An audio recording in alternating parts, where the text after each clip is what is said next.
अब जनाबाई क्या समझाए उनको कि पांडुरंग मेरे पास रात को आते हैं, मैं उनके पैर दबाती हूं, उनको गाना सुनाती हूं, कोई मानेगा उनकी बात? पुजारियों ने कहा यही चोरनी है, इसी ने चोरी की है, इससे कुछ पूछना नहीं है, इसका मुंह बांध दो और इसको सूली पर चढ़ा दो।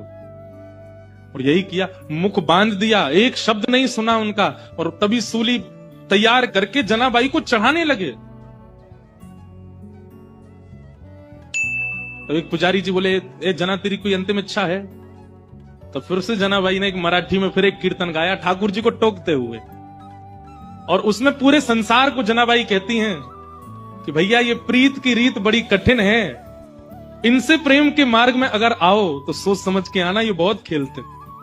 आज मैं ऐसी स्थिति में लाके खड़ी कर दी हूं, कहां रात में आ करके मेरे साथ में खेलते हैं, मेरे साथ भोजन करते हैं, मेरे पद सुनते हैं, और अब मुझ पर ही चोरी का इल्जाम लगा के सूली पे चढ़वा रहे हैं, और खुद मंदिर में अपनी पूजा करवा रहे हैं, देखने तक नहीं आ रहे मेरी ओर।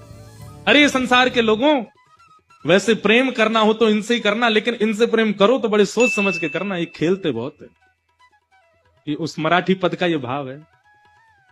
और जनाबाई सब पुजारियों के आगे बोली, मैं सफाई नहीं देना चाहती, मैं क्या बताऊं आपको कि मेरे साथ क्या हुआ, मैं बस उन स्मृतियों को हृदय में धारण कर लेती हूं जो पांडुरंग ने मुझे दिए हैं, और उनके साथ में जाना मंजूर समझूंगी। और सूली पर चढ़ा दिया। जैसे ही सूली उनके गले में लटकाई और पीछे से उसको कस करके बस खींचने ही वाले थे, इतने में ही पांडुरंग भगवान क्रोधित हो गए, और जो सूली का जो फंदा था वो तुरंत रस्सी से जल बन गया, पानी बन गया, और पानी बन करके अदृश्य हो गया।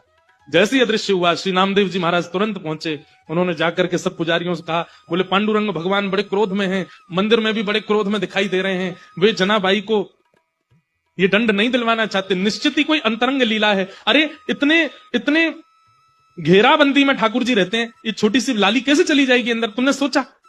अरे तो ये आभूषण यहां कैसे आ गए? बोले तुम ये सोच सकते हो कि ये छोटी सी बालिका ताला तोड़ के भीतर जा सकती है, ये क्यों नहीं सोच सकते कि वो परब्रह्म भगवान इसके पास आए होंगे और अपने आभूषण छोड़ के चले गए होंगे? ये विचार क्यों नहीं करते हो?